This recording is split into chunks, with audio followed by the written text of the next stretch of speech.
As long as the UAW is providing weekly support to these strikers, I think that we can see that the picket lines will remain and we're not going to see much movement except at the negotiating table.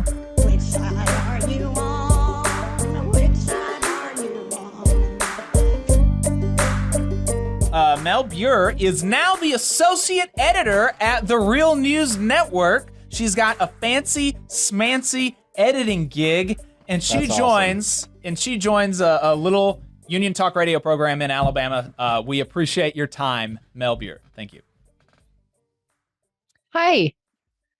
Yeah. How's it going? Going good. I appreciate you taking the time to talk to us. It means a lot, and we're really excited about your being the associate editor with editor-in-chief Maximilian Alvarez at The Real News. I think y'all are going to make a great team. I'm so excited. I'm very excited. It's going to be a really fun time. Max and I have a lot of fun working together, and I'm really stoked to be able to lend my experience to a really, really fantastic publication that I've been working with. So pretty cool. It is pretty cool. Have y'all got any, have you already created with him like a 5-10 year master plan that you're going to be implementing with, under your rule? Oh, well, no, I haven't even started yet. I'll start on Monday and, we'll see what we can come up with. I think we've got some cool ideas. So yeah, I think it's going to be good. It's going to be good, awesome. Good time. Yeah. Well, we're looking forward to reading what y'all put out. And you did, I guess this is going to be your last piece for The Real News as a freelance writer. But it was about the Case New Holland strike in Iowa.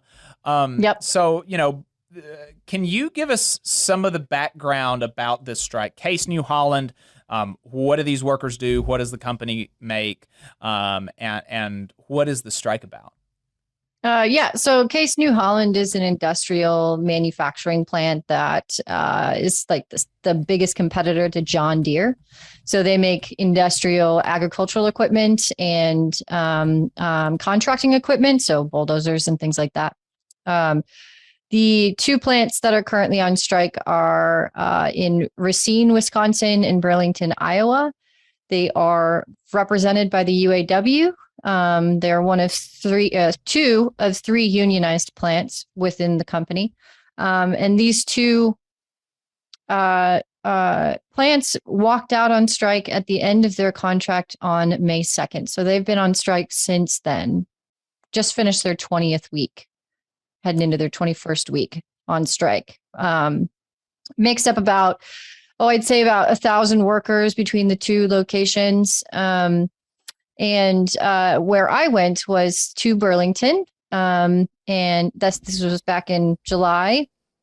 And I had a chance to really kind of sit down with folks there and get a sense of what is sort of the crux of the issue in terms of negotiations with these workers. And it comes down to increase in wages that sort of account for the cost of living increases due to inflation and other issues over the last couple of years. They want their health insurance to stay steady and not see major increases in health insurance premiums. And they're looking for better overtime and vacation policies. And right now they're still in the midst of, I would say, I wouldn't call it necessarily a stalemate. They're back at the negotiating table this week, but over the course of the summer, they've been having a pretty intense back and forth with the company about what they're looking for and in a new tentative agreement, and they have not reached it yet. And the strike being in its fifth month is pretty, usually strikes don't last this long.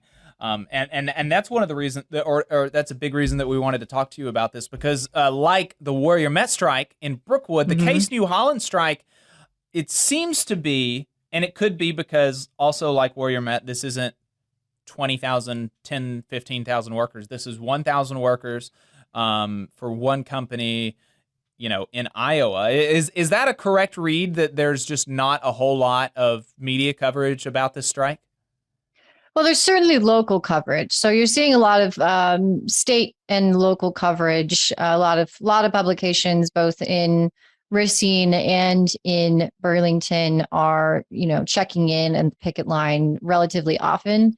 You're seeing a lot of updates at some of the ag publications, so the agricultural publications that directly deal with this kind of news, that have been following the negotiations well before it reached this point. But as far as national or international news, as was the case with John Deere, not much. I mean, the closest you get to it is right before Bernie Sanders spoke at Labor Notes conference in July. He stopped off at both picket lines and gave speeches at both Burlington and Racine. That's pretty much it in terms of major coverage. I mean, it's I would consider that kind of an ongoing thing. It's a lot different to try and cover Midwest labor struggles. There are a lot of them. Folks don't tend to spend a whole lot of time on them unless they are something as high profile as the Kellogg strike. But in general, that's just, the typical way to handle these types of labor struggles, unfortunately, Right. It's just That's the way the media works here. Yeah, well, I'm glad to hear that there is local coverage, because the folks down in Brookwood can't even get that. I'm glad to hear that there is some amount of local coverage, and really, that is, it's nice to be profiled in the New York Times or even national, maybe more indie outlets like the Real News, but the local news is what's going to be driving public opinion in the area where it matters, and so I'm glad to hear that. And of course, we wouldn't be privy to that, or it'd be less difficult to gauge that being not in the local area. Right. And you mentioned that that Case New Holland is a big competitor with John Deere. How did the John Deere strike last year play into these workers' willingness to go on strike themselves? Do you think that gave them some amount of confidence that they could get a better deal? Well, certainly John Deere workers are they're represented by the UAW as well, and many folks from the UAW locals that represent John Deere workers in the area have shown up to the picket line, have held fundraisers to keep the strike kitchen stocked. They spend, regular moments dropping things off if they're nearby. So, there's a feeling of solidarity, right? Because the competition that happens between these companies generally doesn't extend to the employees who are making these items, right? It's mostly about what the corporations want to do in terms of cornering out a piece of the market, if you will. And I should say that, Case New Holland is it's got 13 locations across the country. They're all sort of engaged in the same sort of manufacturing. And so when you have, two of those unionized locations walking out, it's good to see that there is that sort of solidarity that has nothing to do with the competition between the employers. And I think a lot of workers, the sense that I got when I was out on the line, I was out there about 2 months into their strike. The folks there are very aware of what they're asking for in terms of, they're not asking for a whole lot. They're asking for what they deserve, and that's something that you hear a lot. These folks put years, decades into this job. They sacrifice their bodies for this job, and they ask for, just the modicum of respect that you would think you have earned from your tenure at that place, right? And time again, we see these companies just kind of overstepping that or stepping on their necks, really, and saying, no, we don't actually respect the value of your labor. And so often these unions are like, okay, let's show you what the value of our labor is. We'll walk out, And I don't think it was ever a question about whether they would or wouldn't. It was more about, how much leverage they have and what they can hopefully pressure the company to come to terms to using the strike to their advantage. And I think, I think most folks on the line are ready to go back to work. but also willing to stay out for as long as necessary to get a fair contract. So. And, speaking about that leverage, you said that there are 13 Case New Holland plants, and 2 of them that are unionized are going on strike, right? They're on strike right now. Are the others unionized and their contracts just don't line up, or are the other 11 plants non-union? I believe there's one more union plant in North Dakota. I don't think they're represented by the UAW. I would have to double check that information, but that contract is, I believe, on a different schedule. So these 2 contracts are on the same negotiating schedule, and so they're negotiating together. As far as I know, between the locals are 807 in Burlington and 130, I believe, in Racine. So that negotiating team is working out a contract for both locations. Every other location has not had a successful union drive yet to date. Do we have a sense of how it's affecting their production? I was just recently reading some information, some reports from an agricultural sort of digest, if you will. Initially, the companies, the dealers that buy this equipment were concerned that they would see a sharp dip in production. It's, and take this with a grain of salt, but it sounds like it's not as sharp as they thought it was going to be, but it is still definitely cutting into their ability to sell quality equipment. And that something like 20% of dealers have reported over the last 5 months that the scab equipment that is being shipped out is not good quality or has some pretty major issues that would be addressed if it were built union made. So, we're seeing that they are taking a hit here. Now it's really just kind of as it is with these corporations. It's the sort of race to the bottom. How long can the corporations hold out against this workforce before it really starts to eat into their profits? As long as the UAW is providing weekly support to these strikers, I think that we can see that the picket lines will remain, and we're not going to see much movement except at the negotiating table. So you mentioned some of the employers' response in your article, and I wanted to quote this. In an attempt to sow division between rank and file and the union leadership, Case New Holland took out a full-page ad in the Journal-Times that directly addressed striking workers and enjoined them to accept the contract terms already on the table. That's pretty, that's pretty wild. Taking out a full-page ad in the local newspaper, trying to get the workers to, take the scraps that we're offering you. I mean, are you surprised though when you think about it? The great lengths. I mean, how many times have we had conversations, you and I, on this show about the lengths that employers will go to in order to bust unions and bust the power of unions? Whether it's a white paper calling union organizers terrorists, or spending millions of dollars on union busting firms for what captive audience meetings that ultimately don't provide what they think it's going to provide. They kept Kellogg's workers out on the line for tens of millions of dollars a day. They're willing to do that because when it comes down to it, it's not really about the money that they would be losing. It's about maintaining power over their workforce. And, if they budge even an inch, that the unions, as they rightfully should, will take the mile that is earned, that they have earned, that is owed to them. And so seeing that they've taken out a full page ad in the Journal-Times is not surprising.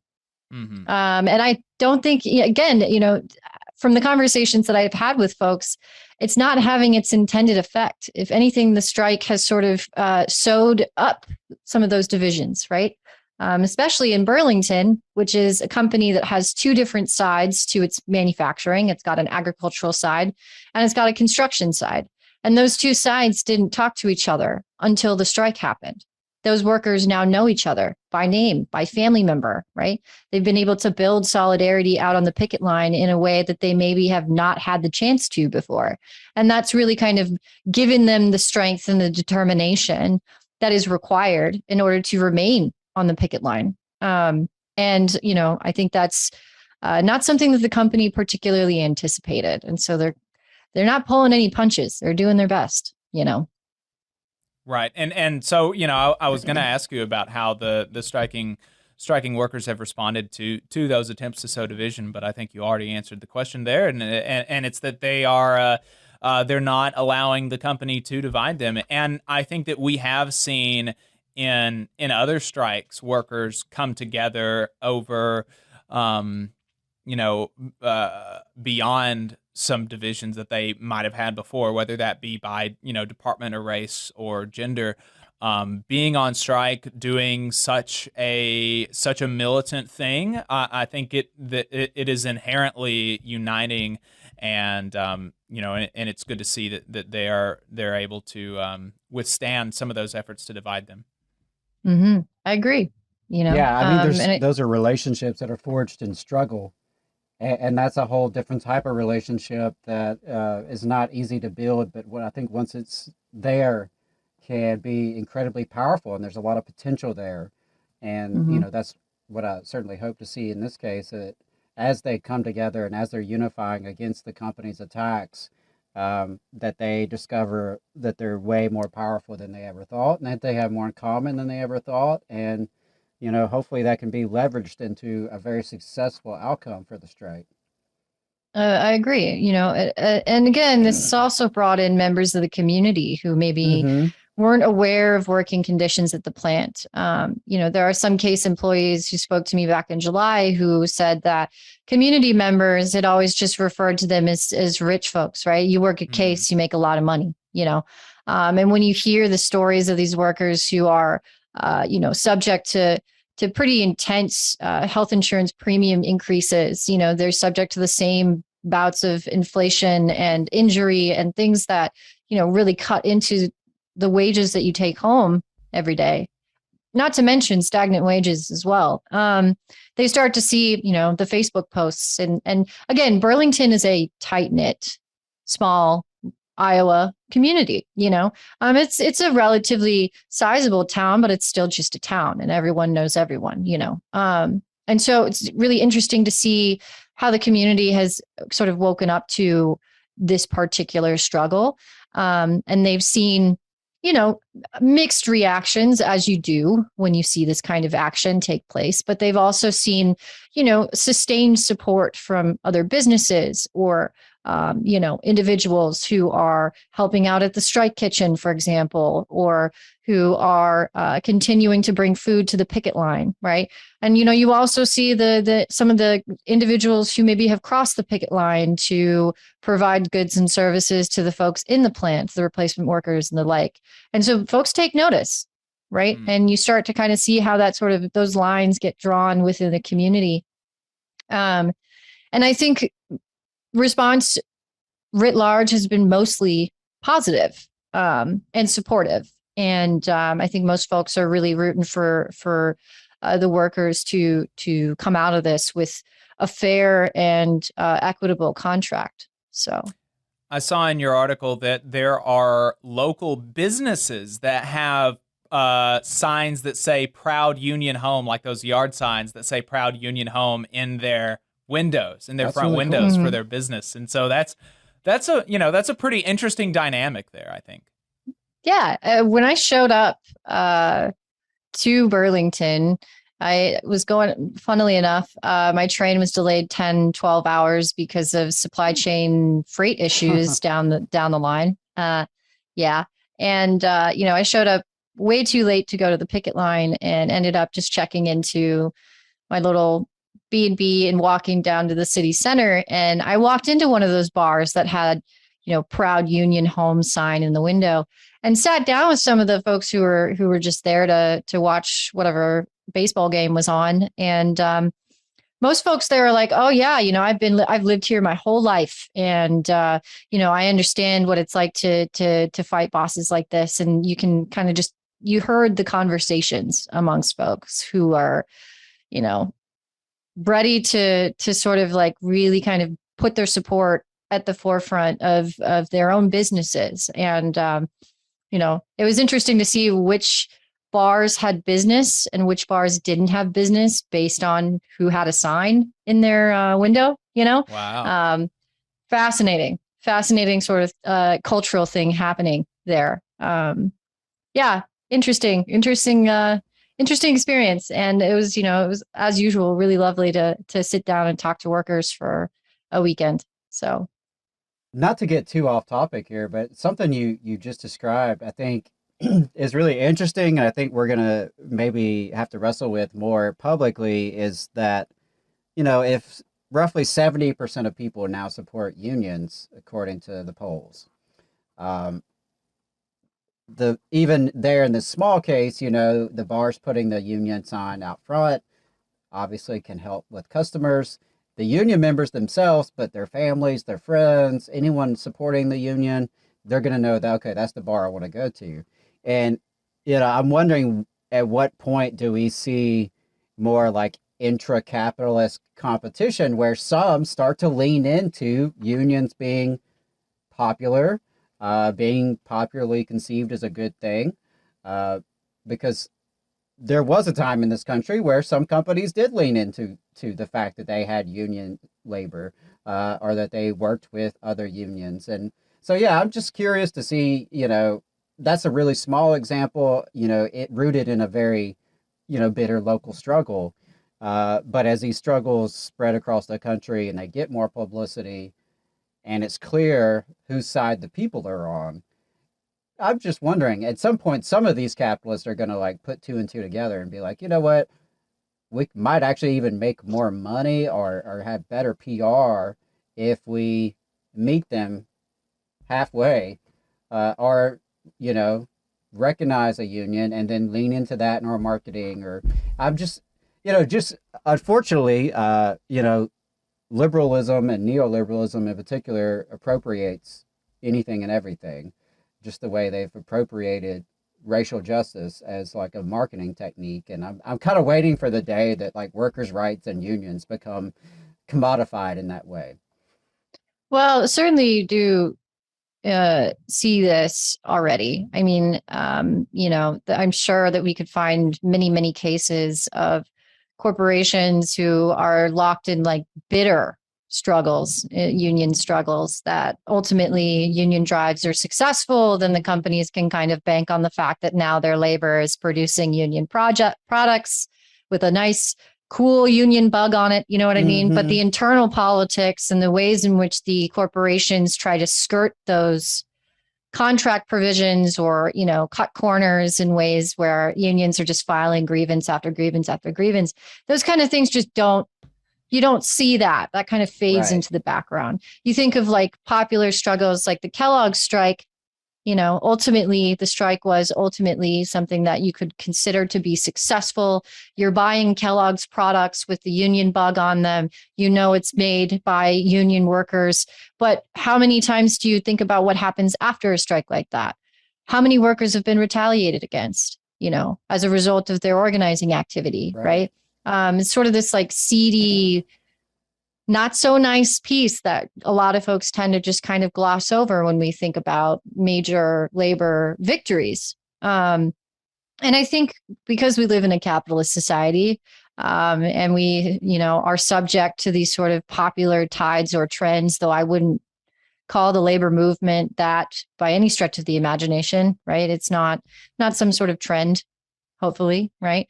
It's just a reimagining of victorious heydays of the last 200 years, right? I think that the left's ability, or I should say the labor movement's ability to sort of take that good press and use that to pressure better working conditions in these spaces, to say, okay, corporation, you want to be proud to be union? Well, you're not really putting your money where your mouth is. Let's actually kind of use this as like a vehicle to be able to continue to improve working conditions.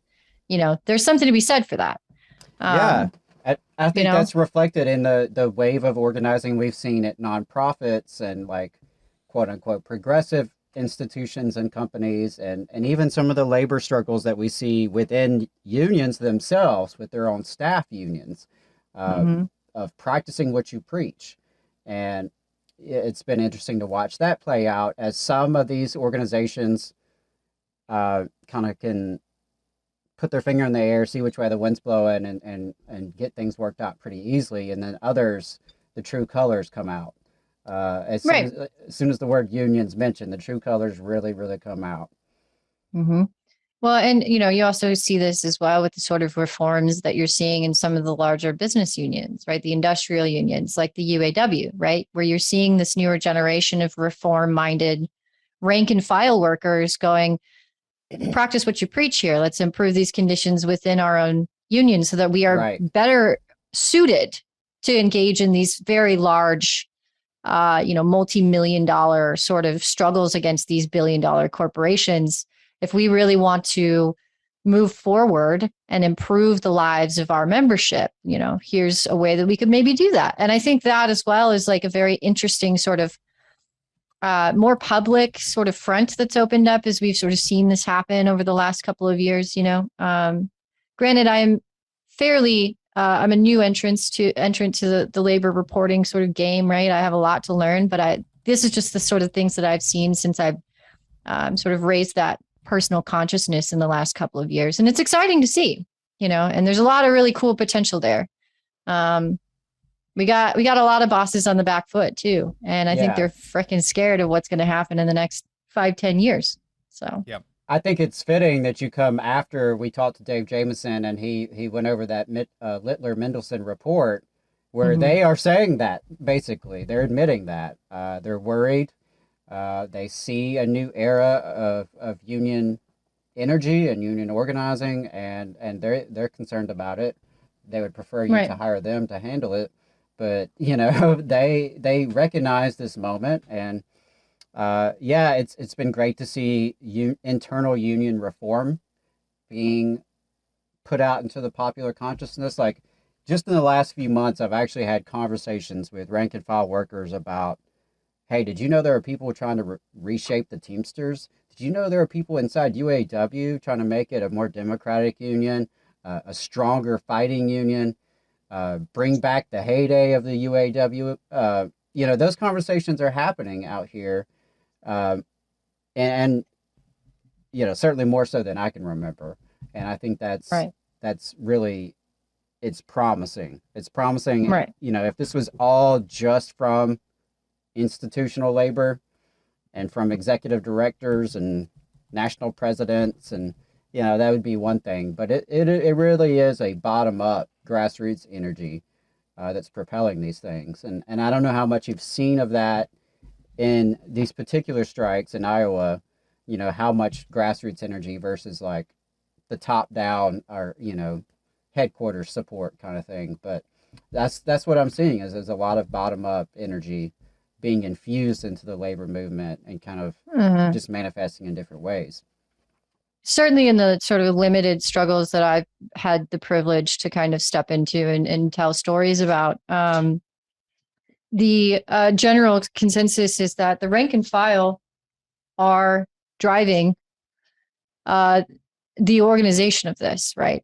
And union leadership is sort of taking their cues from the rank and file, knowing full well that like if they don't provide or bring back something that's going to be useful for their membership don't care. They will just vote it down, right? It's how you see the sort of reforms that you were hoping to see stick at the UAW convention, right? The rank and file are the ones who really pushed for those types of things. You see this sort of change in the way that they do their voting. You'd see the change in the way that they introduce these resolutions for their membership, right? Obviously, you're still seeing pushback, as we saw with the increase in strike pay per week, unfortunately, which would have directly benefited the folks in Burlington and for a time frustrated the folks picketing in Burlington, right? However,